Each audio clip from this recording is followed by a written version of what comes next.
അങ്ങനെ ടെൻഡർ സൂര്യപ്രഭ ഓർഗനൈസേഷന് തന്നെ കിട്ടി. അച്ഛൻ കേട്ടിട്ടില്ലേ അണിയാൻ പോകുന്ന തീ ആളിക്കത്തുമെന്ന്? സൂര്യപ്രഭ ഓർഗനൈസേഷൻ്റെ ഓരോ കല്ലും ഞാൻ അടർത്തിയെടുക്കുമെന്ന് അപർണ തമ്പിയോട് പറയുകയാണ്. ഇവിടെ വെച്ച് ഞാൻ ആ ശബ്ദം എടുക്കുക. ഓൾ ദി ബെസ്റ്റ് അഭിറാം എന്ന് പറഞ്ഞ് ഷേക്ക് ഹാൻഡ് കൊടുക്കാനായിട്ട് കൈ നീട്ടാണ് അപർണ. അപ്പോൾ അബി ഷേക്ക് ഹാൻഡ് കൊടുക്കുന്നില്ല. അപർണ മനസ്സിൽ പറയാണ്, നിന്റെ നാശത്തിൻ്റെ തുടക്കമാണിത്. എന്തമ്മേ അബിയേട്ടനെയും മേഡത്തെയും കുറിച്ച് ഒരു വിവരം കിട്ടിയില്ലേ എന്ന് ചോദിക്കുകയാണ്. അപ്പോൾ അച്ഛൻ പറയുന്നുണ്ട്, അബിയെയും ജാനകിയെ അന്വേഷിച്ച് ഇനി ആരും പോകണ്ട, അവർ ലേലം നടക്കുന്നിടത്തുണ്ട്.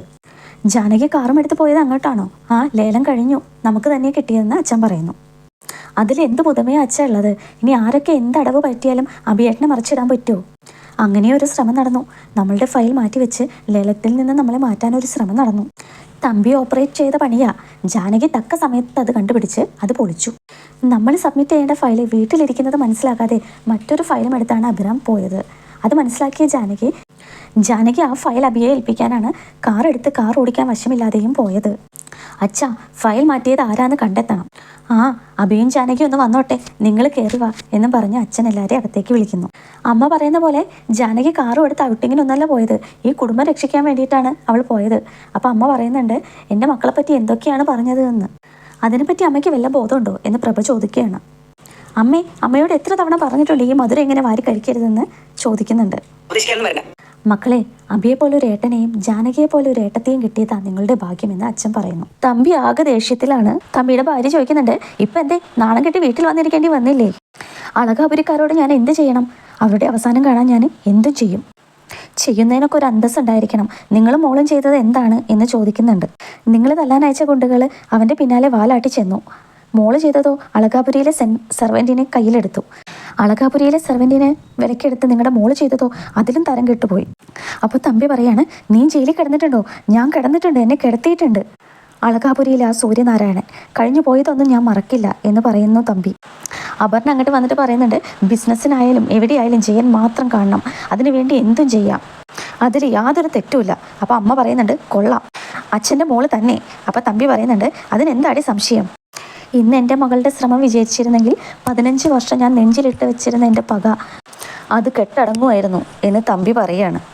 അബിയായിരുന്നില്ല ഞാൻ തടയേണ്ടത്, വഴിയിൽ അവൻ്റെ പെണ്ണിനെയായിരുന്നു. അവിടെയാ പാളിപ്പോയത്. അവൾ ആ ഫയലും പൊക്കി വരുന്നു ഞാൻ അറിഞ്ഞോ എന്ന് അപർണ പറയുകയാണ്. എൻ്റെ വഴി ബിസിനസ്സിലൂടെ അളകാപുരിക്കാരുടെ ഫുൾ ബിസിനസ് തകർക്കുക എന്നുള്ളതാ, അല്ലാതെ കൊല്ലും കൊലയൊന്നുമല്ല എന്ന് അപർണ പറയുന്നു. ഇത്തവണയൊന്ന് പാളി, അടുത്ത തവണ സൂര്യപ്രഭ എന്ന ആനയുടെ മസ്തകത്തിൽ തന്നെ ഞാൻ അടിക്കും. അച്ഛൻ അവരോടുള്ള പക ഞാൻ തീർക്കുക തന്നെ ചെയ്യും. കേട്ടില്ലടി അവൾ പറഞ്ഞത്? പിറക്കുന്നെങ്കിൽ ഇങ്ങനെയുള്ള മക്കൾ തന്നെ പിറക്കണം. സൂര്യനാരായണൻ്റെയും മക്കളുടെയും നാശം എനിക്ക് എൻ്റെ കൺമുന്നിൽ കാണണമെന്ന് തമ്പി ഭാര്യയോട് പറയുന്നു. അന്നേ തീരൂ എൻ്റെ പക എന്ന് തമ്പി പറയാം. അങ്ങനെ അബിയും ജാനകിയും വീട്ടിൽ തിരിച്ചെത്താണ്. അപ്പോൾ അമല് പറയുന്നുണ്ട്, അമ്മേ യുദ്ധം ജയിച്ച് വന്ന അബിയേട്ടനെയും ജാനകി അടുത്തേയും. അങ്ങനെ അബിയും ജാനകിയും വീട്ടിൽ തിരിച്ചെത്താണ്. അപ്പോൾ അമല് പറയുന്നുണ്ട്, അമ്മേ യുദ്ധം ജയിച്ച് വന്ന അബിയേട്ടനെയും അടുത്തേയും ആരതി ഒഴിഞ്ഞ് സ്വീകരിക്കൂ എന്ന് പറയുന്നു. ഉറപ്പായും മോനെ, അല്ലെങ്കിൽ ഈ കുടുംബത്തെ രക്ഷിച്ചിട്ട് തന്നെ അവർ വന്നിരിക്കുന്നത്. ശരണ ഭാര്യയോട് പറയാണ്, ഭാര്യയും ഭർത്താവായി ഇങ്ങനെ വേണമെന്ന്.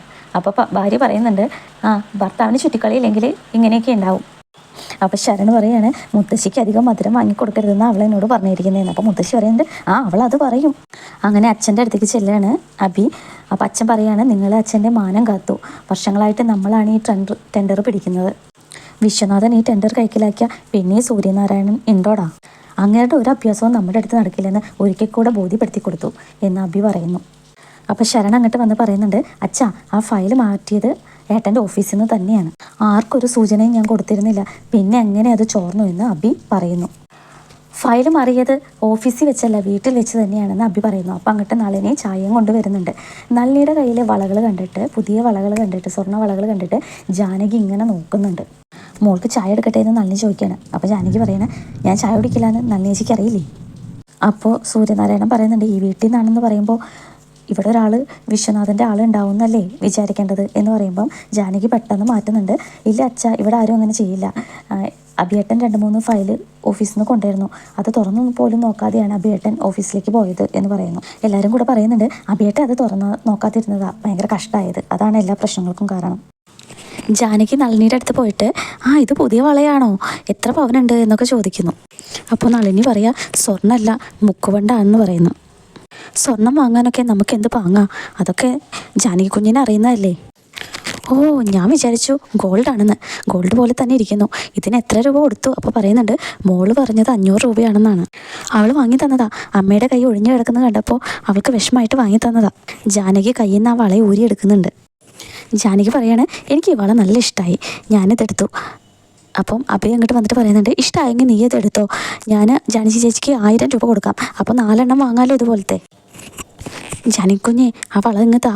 അപ്പം ജാനകി പറയുന്നുണ്ട് തരാം. അതിനു മുന്നേ ജാനകി ചേച്ചി ചെയ്ത ഈ സഹായത്തിന് ആരാണ് ഈ സ്വർണ്ണവള പാരിതോഷികം തന്നതെന്ന് പറയാമെന്ന് പറയുന്നു. അയ്യോ, എന്തൊക്കെയാണ് ജാനകി കുഞ്ഞ് ഈ പറയുന്നേ? അയ്യോ, എന്തീ കുഞ്ഞു പറയുന്നേ, എന്തീ കള്ളം പറയുന്നതെന്ന് ചോദിക്കുമ്പം ജാനകി അടുത്തിയോട് പറയുന്നുണ്ട്. ജാനകി ചേച്ചിനോട് പറയാണ് CCTV കള്ളം പറയുന്നില്ല, കള്ളം പറയില്ല. ജാനകി ചേച്ചി ഞങ്ങളുടെ റൂമിലേക്ക് വന്നതും പോയതൊക്കെ CCTVയിലുണ്ട്. ജാനകിക്ക് നിങ്ങളോടുള്ള ദയ കൊണ്ടാണ് അവിടെ വെച്ച് ഇതൊന്നും പറയാഞ്ഞത് എന്ന് അഭി പറയാണ് നളിനിയോട്. വിശ്വാസവഞ്ചന സ്വന്തം മക്കൾ കാണിച്ചാൽ പോലും അച്ഛൻ ക്ഷമിക്കില്ല. നിങ്ങളെ പിടിച്ച് പോലീസിൽ ഏൽപ്പിക്കും, അത് വേണോ? കള്ളം പറഞ്ഞ് അധികം നാൾ പിടിച്ചു നിൽക്കാൻ പറ്റില്ല. സത്യം പറയാനുള്ള ഒരു അവസരമാണ് ഇതെന്ന് ജാനകി പറയുക. അങ്ങനെ നളിനി സത്യം പറയുകയാണ്. പടനിലയത്തെ തമ്പിസാറിൻ്റെ മോള് പറഞ്ഞിട്ടാണ് ഞാനിതൊക്കെ ചെയ്തത്. അഭി ചോദിക്കുകയാണ് ഇങ്ങനെ ഒരു പ്രവൃത്തി ചെയ്യാൻ എങ്ങനെ തോന്നി? ജാനകിയോട് ഓരോ കാര്യങ്ങൾ പറഞ്ഞിട്ട് നിങ്ങൾ എത്ര രൂപയാണ് വാങ്ങിയിട്ടുള്ളത്? ജാനകി പറയുന്നുണ്ട് ക്ഷമിക്കണേ സാറേ എന്ന്. മോൾക്ക് ഫീസ് അടയ്ക്കാൻ നിവൃത്തിയില്ലെങ്കിൽ നിങ്ങൾക്കത് പറഞ്ഞാൽ പോരെ? സഹായിക്കില്ലേ? ആ ഫയൽ ഈ കുടുംബത്തിൻ്റെ നിലനിൽപ്പാണ്. എനിക്ക് തെറ്റുപറ്റിപ്പോയി, ഞാൻ ഈ വീട്ടിൽ നിന്ന് പോയിക്കോളാം എന്ന് പറയുകയാണ്. അപ്പോൾ ജാനകി പറയുന്നുണ്ട് ചേച്ചിയൊന്നും നിന്നേ. അങ്ങനെ ഇന്നത്തെ എപ്പിസോഡ് അവസാനിക്കുകയാണ്. ഈ കഥ ഇഷ്ടമായെങ്കിൽ ലൈക്ക് ചെയ്യാനും ഷെയർ ചെയ്യാനും സബ്സ്ക്രൈബ് ചെയ്യാതെ കാണുന്നവരുണ്ടെങ്കിൽ സബ്സ്ക്രൈബ് ചെയ്യാനും മറക്കരുത് കേട്ടോ. മറ്റൊരു വീഡിയോ ആയിട്ട് കാണാം. താങ്ക്